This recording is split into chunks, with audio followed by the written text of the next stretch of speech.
Welcome to Nonsense, Season 4, Episode 17, our big story and our second show of the week. I'm Jeff Parker. I'm CJ Little. I cannot wait for an AI to replace me doing that opening. This time we're looking at the death of today's worker, how to exist in an AI workplace. Up next. I think it's going to be amusing when the AI that replaces me also can't say its name.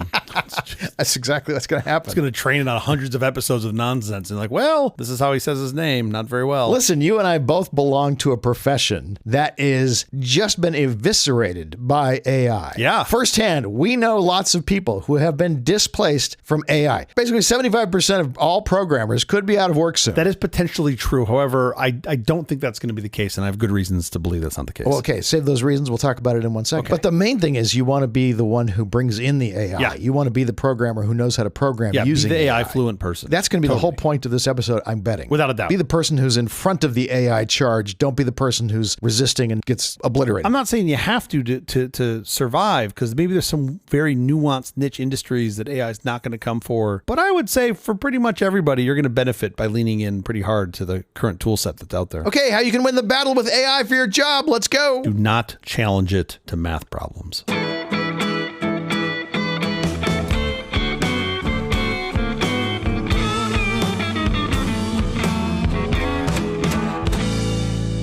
The AI revolution doesn't have to be a pink slip. In fact, it can be a power suit. While the world frets over displacement, the winners are busy mastering new skills and practicing integrating. To survive, don't try to compete with silicon on its home turf. You'll never outcalculate an algorithm or outprocess a server. Instead, double down on being the first and becoming the expert who knows best how to use the tool. Thriving requires a shift from worker to architect. Use AI to automate the mundane, then redirect your liberated energy toward creative strategy and complex problem solving. Treat these tools as interns, not as overlords. Curiosity is your new currency. If you remain the person who knows which questions to ask and which ethical lines to hold, you won't just stay relevant, you'll become the essential navigator in a machine-driven world. The impacts of AI, however, might be less like COVID, which is sort of something that we thought we were going to see, and more like the internet or trade with China. So it might not be as immediate, but it will be steep. What do you mean by steep? Well, the effects may not be immediately clear from aggregate unemployment data, and you might see these factors like trade policy or the business cycle could cloud the interpretations of those sort of trend lines. So what that means is we might be going down on the ship just a little slower than we thought previously. These things always take longer than people think they're going to take. Yeah, I mean, this is still going to be faster, I suspect, than the previous big shifts that we've seen. It's going to be different because instead of being a blue-collar recession, it's going to be a white-collar recession. Oh, yeah, that's a big part of the problem. The color of the colors? The color. So we should break this up. Let's break it up into a couple chunks. I think we should talk about the jobs that we thought technology would take and the jobs that it actually appears to be taking, because I do think those are not exactly the same thing.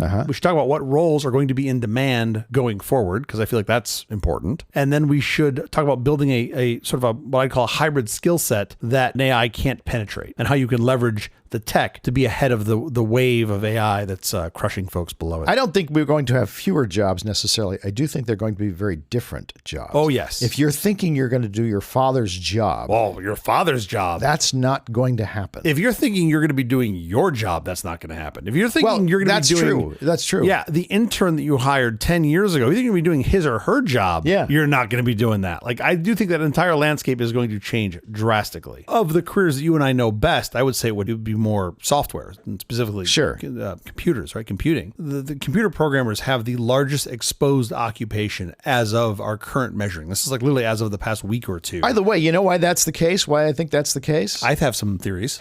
I'll give mine, then you give yours. You go first. Because we wanted to make our jobs easier, and we were the computer programmers who could make our jobs easier. I think that's part of it. In the process, we managed to make the tools so good that they just eliminated all of the junior roles. Well, look, I don't think they eliminated the junior roles per se. They eliminated the current junior roles. Yes, for sure.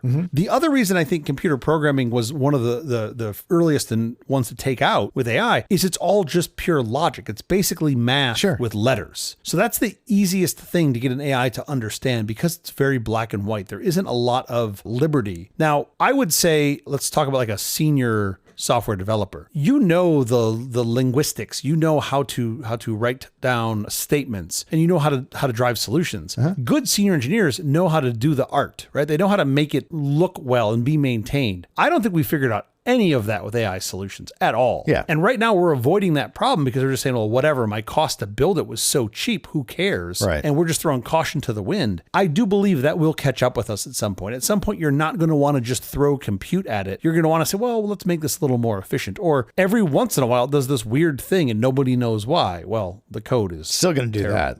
Yeah, but I'm just saying, I think there's going to be some balance where it's going to be better agents that are better at making the solution the way you want it to be. And the you, in this case, should be someone who is an architect and an orchestrator and someone who knows how to craft what they want. They can lever the tools to help craft it, not just a black box that appears to do the thing that you want it to do. I do think that's where we're going on the software side. If I may be so bold as to use language in kind of non-standard ways, engineering is going away. Architecture is what will prevail. I understand what you're saying. I do think that, just like for you and I, we've used this reference before here on the show, the days of writing code that is directly interpreted by a chip have been long gone for decades, right? You're not writing assembly. Yeah. You're using an abstraction layer. I see this as the next big abstraction layer. And I think if we think of it that way, then you say, well, okay, does that mean 75% of the computer programming jobs that are covered by this, are those going to go away? Like you just don't need them anymore? Like the roles? Yeah, maybe. Yeah, they will. But you still have the people, and some portion of those people have some expertise and they can allow us to do even more than we could do before. And I haven't seen anything that tells me we're going to need less software going forward. If anything, it's that we're going to need a lot more. Yeah. So I don't know what percentage. Let me preface this by saying many a times we have said X, Y, and Z jobs are going to be destroyed by some element of tech. Yeah. And typically we have not been what I will call quote unquote right about that, right? Years ago, there was a prominent attempt to measure job offshoreability, and they identified roughly a quarter of U.S. jobs as vulnerable.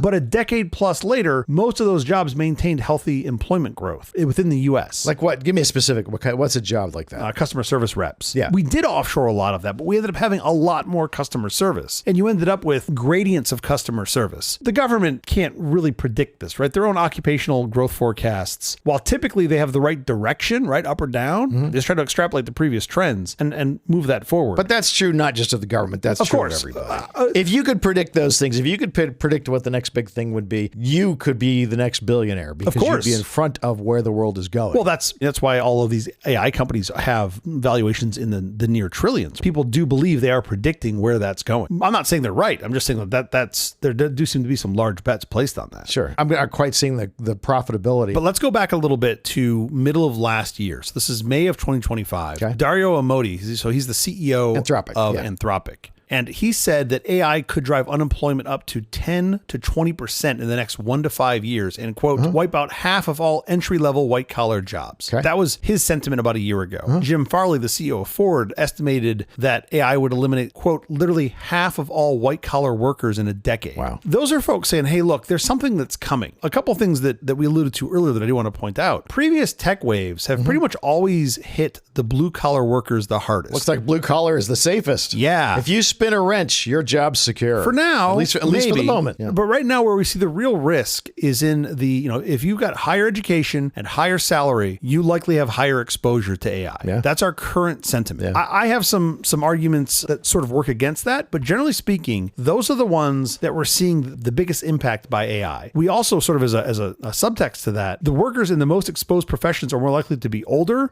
female, and more educated and higher paid, which I already mentioned. Yeah, sure. Those are the ones which you would think would be the least to go, but those are the ones that I think we're going to see the most impact on the soonest. And that's what we want to, how can we be in front of that wave, especially for those folks? Yeah. I mentioned customer service reps. That's over 70% exposure. Data entry at 67%. How data entry is still a thing is beyond me. Right. Even something as specific and again, very logical, like medical records specialist. That's sort of got 2/3 exposure, 67-ish%. There's a whole lot of these industries where you go, wow, there's a lot of expertise there, but now you're at risk. If you're in market research or if you're doing financial investment analysis, you are at severe exposure, which likely means severe risk. Analyzing financials is my day job. No. Hold on. First of all, I'm not saying everyone, right? I didn't say 100%, but you and I both know a whole bunch of analysts that they should be eradicated. The most important thing about being a financial analyst, especially if you're doing your own capital allocation, is more temperament than it necessarily is skill set. Yeah. A 5-year-old could do the math, but it's a very different thing to have the temperament to be able to do something something and know you're doing the right thing when everyone else is doing something else. But more just making the point that these are all very white collarish roles. Yeah. And those are ones that we're seeing sort of at risk. So that's a bucket we should look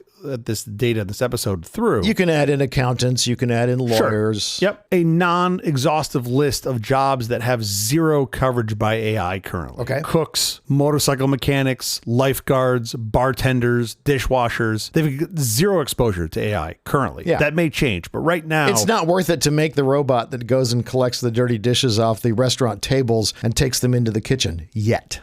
I mean, a bunch of people at CES think it is, and apparently Tesla, the non-car They're early. car company, thinks it is. And what I think is interesting about this is I alluded to the sort of blue collar roles we've hit previously. I would say we thought tech was more coming for, specifically with white collar, more the what I call the middle manager chunk of white collar jobs. And that was kind of the expectation. You're going to have tools like better workflow management, right? Whether it's Jira, which makes me grumble even thinking about, or the Mondays of the world, or things that would make like what would classically be a program manager's job and a middle manager's job, make it easier for them so you need less of them to manage more people. Sure. That's at least sort of where I thought this was going. But what's interesting is now you go, well, those folks might actually have the skill set that is more in demand. If they can manage people, they might be able to manage agents. Is that what you're saying? Yeah, so let's talk about that. We talk about the roles that are likely going away. I'm pretty bearish over some of the things people talk about right now. Like there's a lot of talk about being a Like what? Like being a prompt engineer. Oh, yeah. And I'm like, okay, first of all, you know how to talk to the current interface. Good on you. Right. To think that interface is going to be consistent is insane because it's not going to be. In the last week, we've added 4 new ways you can talk to Exactly.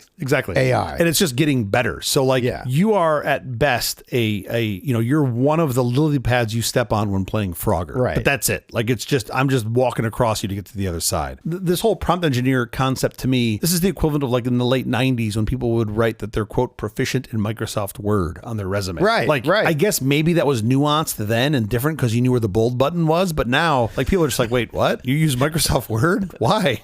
Right. Like, What are you doing? It's no longer relevant. So I think the whole prompt engineer is sort of going that way. And there have been N variations of prompt engineer, and I think they're all generally in the same bucket. It's like you get into the prompt engineer and you're like, oh wait, no, this is going away. I should be this. And you're like, I'm a context engineer. It's like, yeah, that's going away too. Yeah. Short term, sure, maybe you do something interesting. So this is where we start to think about, okay, well, from a jobs perspective, what are the things that are going to be valuable? What I do see being long tail in the future is having multiple things, let's just call them agents right now, doing tasks for you, right? That does seem to be, at least for the, let's call it the medium term, the way we're going to execute on these things. So you need to be the orchestrator of the agents. You want to be the orchestrator of the agents. You don't have to necessarily know how to execute the thing. Right. You want to be able to orchestrate them and probably be able to do some modicum of what I'll call quality assurance when it spits the thing out, just to know if it's right or wrong. Basically, you're a fact checker. You're kind of a fact checker. Maybe it's like a fact sniff, like check. You're like, okay, this doesn't look terrible. This is probably right. By the way, that's useful. All these white collar apprenticeship jobs like law, accounting, and marketing, those kind of things, they don't need that entry level person who looks up Jeff v. CJ case or remembers that from law school, but they do need someone to fact check all those things. Yeah. The accounting people do need someone to fact check all the accounting and make sure that the AI got it all right. Those jobs haven't gone away. This is what's kind of interesting about this is, so if you think about like those internships, right? That stepping stone job, a lot of those are being eradicated, as Jeff just mentioned, right? Those are ones where it's like, you don't really need someone in that role, someone who's willing to work for a relatively low wage to just get the experience and do the stuff. Nobody sort of does the grunt work. You're a paralegal for a while, and then you're just, you're writing briefs or whatever you're doing in sort of the next step. A lot of that is being displaced. And there is one train of thought that says, well, now you're not training the next generation of whatever those interns become. And I can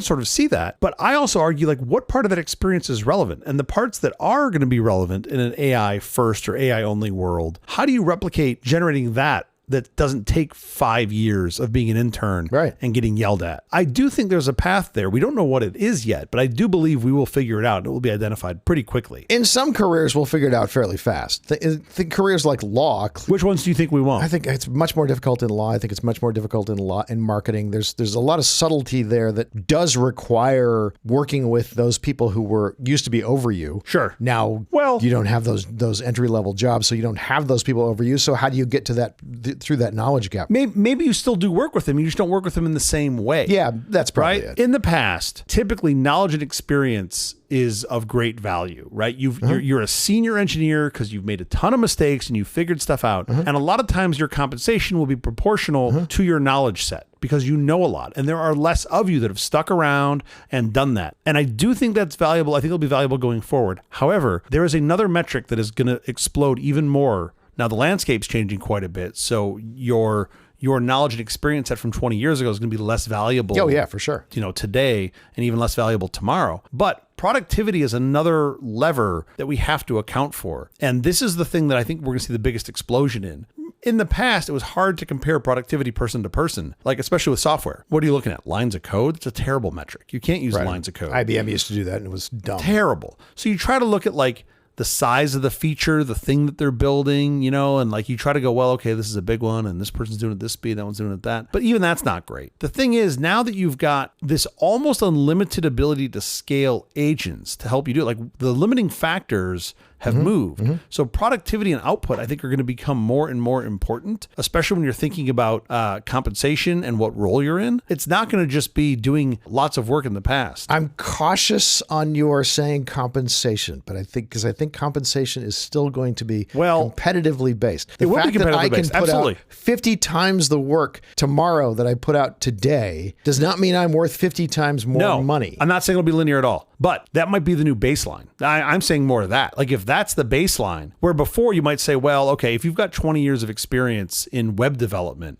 you're at a certain mark, right? And you're going to get into some. I'm really using compensation as like a title placeholder. Like the compensation might follow the title, but like you're in a band there because you've got this experience set, and the way you get there is by doing a bunch of stuff and likely spending a decent amount of time doing it. I'm saying productivity is going to be another measure that gets you onto one of these bands. That's really what I'm saying. Now the compensation is still going to be competitive at market for sure, but it will be a supply demand. And if you can do 10 times more than the person next to you, you're likely going to be in a different band. Does not mean you're going to get 10 times as much. That is not what I'm suggesting at all. Correct. But you might be at a 2xer role. Correct. Or just some different set of perks because you're doing so much more. Money and compensation is not the only lever there either. If I could have someone who was able to do things agentically twice as fast as someone next to them, do they need to work the same number of hours? Like what am I measuring their success by? Is it time? Is it output? No, but in about 5 minutes, the kids who just graduated from college and do know how to do the same thing with agents, they're going to displace all of those people who don't. So, and you're going to if you're getting like for like and the same quality output, and and it's not so much a gobbledygook, which you're not, but let's just say that you were, then yes, your supply now is able to do a lot more. And if I start putting them into the bucket, it might just be not that you're going to get compensated less. You're just not going to get compensated. You're just not going to be in that role. And I'm really just trying to point out that productivity, the amount that you spit out, is an important metric. And it's one that I think is going to explode more and likely be measured more than we've seen before, at least in computer software, at least in software engineering. I suspect in others as well. I like the idea. Again, the benefit to you always is to be the expert in whatever it is that you're doing. Be better competitively than everyone else around you. Know all the tools in the space. I mean, how often do you see managers get asked, what size teams have you managed? Like somehow that's a metric of success. I've never found it to be proportional to metrics of success. Sure. But I can see a world where it's like, well, how many agents do you manage on a weekly basis? If your answer is 2, you're in one bucket. If your answer is 20, you're in another bucket. That's more what I'm trying to say is that I do think. Well, it depends on the quality of the output. You might, you might be able to manage hundreds of agents and you put out garbage. I'm saying hold the quality standard across that, right? There's some bar of that. Someone who can manage more because they've got some system or have just built a thing that does it is typically going to be more valuable or at least more interesting. Provided quality of output is similar, which it never is. Oh, of course. But, congruent at least. Maybe not similar, but congruent. I also do think you're going to see this world where remember when saddles, you had horse saddles? Sure. And that was like a workman's tool, right? Like if you were a cowboy, or if you were in farming, you had a horse and you had a saddle, and it was a very utilitarian sort of thing. And then at some point, saddles became not that; they became luxurious, right? And they sold a lot fewer of them. What human things are going to become luxurious in an AI world? I don't know the answer to that, but it might be like, oh, here's a human being playing the flute, and you're like, whoa, that's super unique. I've read about this, because now all you've ever heard are the synthetic AI MIDI flutes, right? Like that's all you've ever heard. If you're born in 2035. The version of MIDI, right? That we whatever have it is going forward. Like, yeah. I think it's kind of fascinating to think about what are the things that are going to be human. But that's like, you're talking about like small market, like artistry, right? Like, that's the artisan stuff. Yes, there will still be a market Yeah. for artisan stuff. There will be still a market for things that are made by humans. Yeah. Forget that for a second. Yeah. Think about doctors. Okay. Will you need more doctors when AI becomes a very, very good doctor? Yeah. Now, a doctor does other things besides diagnose your problems. Yeah. He also is doing bedside manner, and he's looking at you, and how you're reacting to things and telling you in ways that you can understand things. Sure. AI eventually will be able to do those things as well. So will medicine become more, right now we have this huge wealth gap in medicine. Will AI democratize medicine? I think there's a good chance that it will make a big dent in it. I just don't know how. Like, I see AI being a lovely assistant to my doctor. I don't see AI replacing my doctor yet. Yeah. Could I see an end state where like it becomes my first tier of doctor? Like, instead of going Right. to the urgent care, Right. I go to the AI and like at least go through okay, it's not this, it's not that, it's probably not this. And then when I do go finally see a human being, a doctor, it's probably them navigating the AI of being like, well, okay, it could be this. Let's look at these things. Or just overseeing a bunch of AIs as they Sure. are helping patients. But like telemetry, so much what a doctor does is telemetry and then a cross set of like your history, Yeah. what you currently have happening, and like what, the possible sets of what it could be. That is perfect for an AI to do.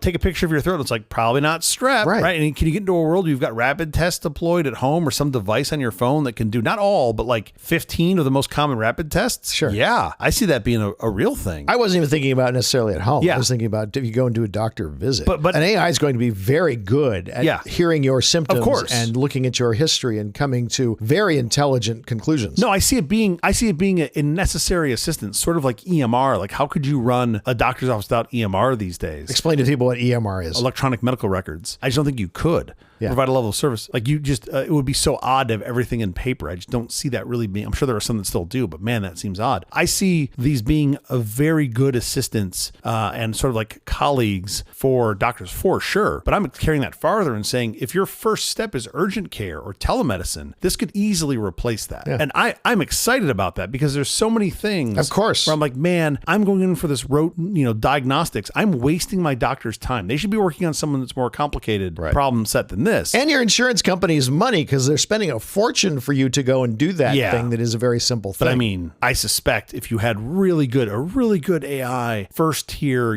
pre-telemedicine, pre-urgent care step, I don't think insurance companies would embrace that. They can't make money off that transaction. I don't see them being, Right. When have they ever wanted to make something more efficient? Right, they can't. Right? Like, that's not their job. They thrive in less efficiency. Less efficiency gives them more opportunity to scrape out money, either by putting in some fee or by just taking your money and not paying the thing. Like that, they've never struck me as folks that are like, we want to be efficient. That's probably accurate. If they were, we'd have much better healthcare. But there's no part of the general healthcare system screams efficiency, from PBMs to health insurance providers. Yeah, sure. They're never like, oh, let's make this efficient. They're always like, what can we do to make this more frictionful? Yeah, no, it's interesting to think about jobs like doctors where you think there's so much experience and so much wisdom that's been gained over years and years of practice, of medical practice. And then you realize, oh, wow, the AI can gain that experience in a matter of like minutes. The AI already has that experience, right? It already has benefited all that experience. Right. A doctor looks at a chart, as a medical scan in some way, and it's very hard, but they can see where this little problem is over here. Yeah. The AI can not only see the little problem over here, Yeah. it can see the 5 other problems that the doctor isn't even looking for. Yeah,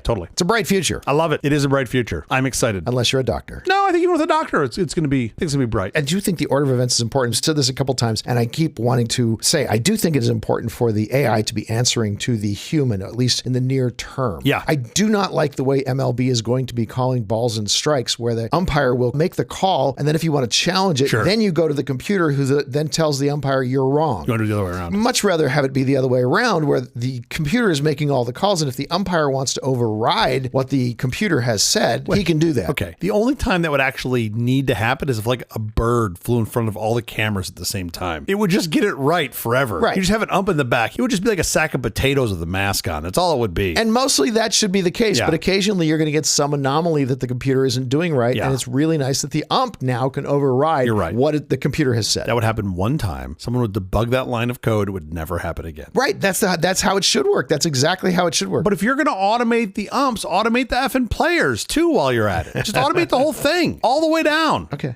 Major League Robot Baseball. I am in. I like the idea of the doctors I am in. supervising the AI. Yes. And making sure the AI are doing things, especially in the short term. Yes, we're going to see that for a while. Yes, I think that's a really important step. Until what? Well, until the AI starts doing it better than the doctors, until their outcomes are better than humans. And that'll come. And that might not be very far away. By the way, the same thing in baseball. Eventually we work out all those edge cases, all those weird bug things, and eventually they're much better. I fully suspect that the current systems that they have deployed now can call balls and strikes better than umps today. In 99.9% of the cases, but once in a while they'll get something that's just dead wrong. I know, but I'm just saying, I'm not saying they won't get it wrong. I know if you factor that in percentage-wise, their percentage is still better than a human, of course. Yeah, so why don't we switch over now? There's more this human thing of like, oh no, we can't do that. We got these umps. What are they going to do? They got families. Right, and what everybody says is because the umpires have a very strong union, which is absolutely could not be less the case. Yeah, I don't think they that's have it. absolutely no strength. They have nothing to. I don't think that's it at all. It's part of the game. I think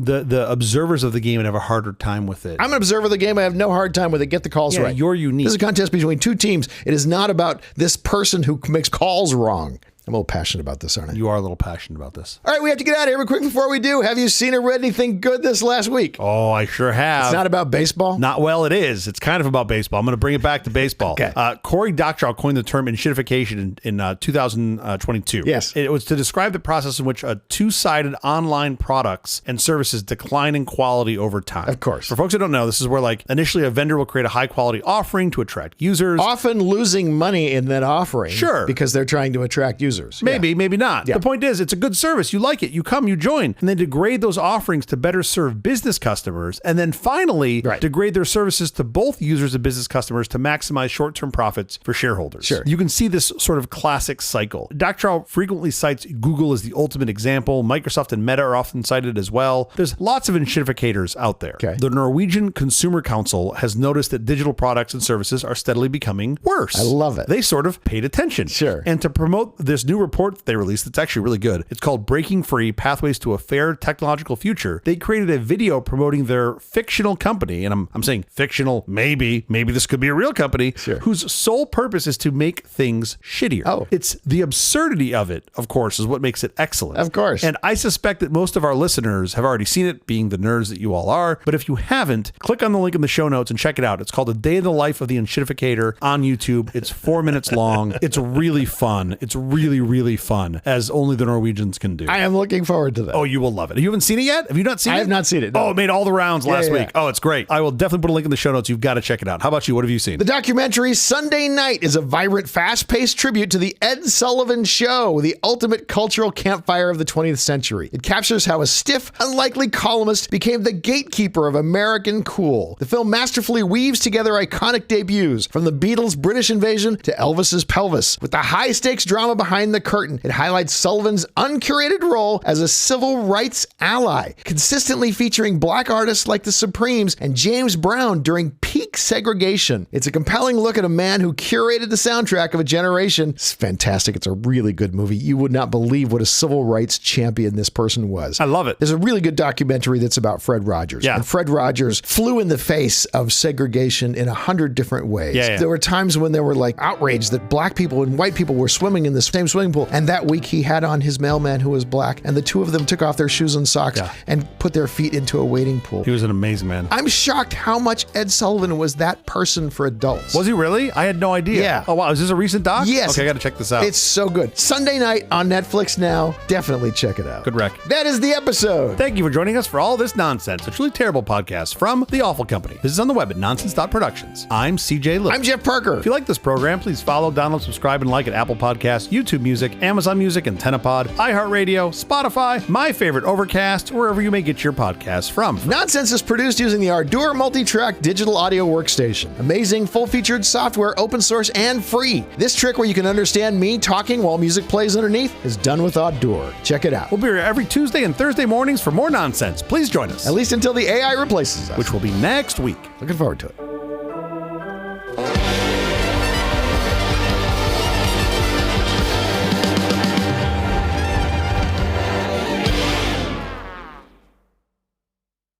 I'm not worried about the AI of 2026 replacing us with the AI of 2027 because the AI of 2023 could pretty much replace us. There's nothing really I'm worried about in the future. Like, it just hasn't decided to come along yet. The AI of 1972 could do this job, sure. Totally, yeah. A Commodore 64, press play on tape, could basically get 85% of what we do.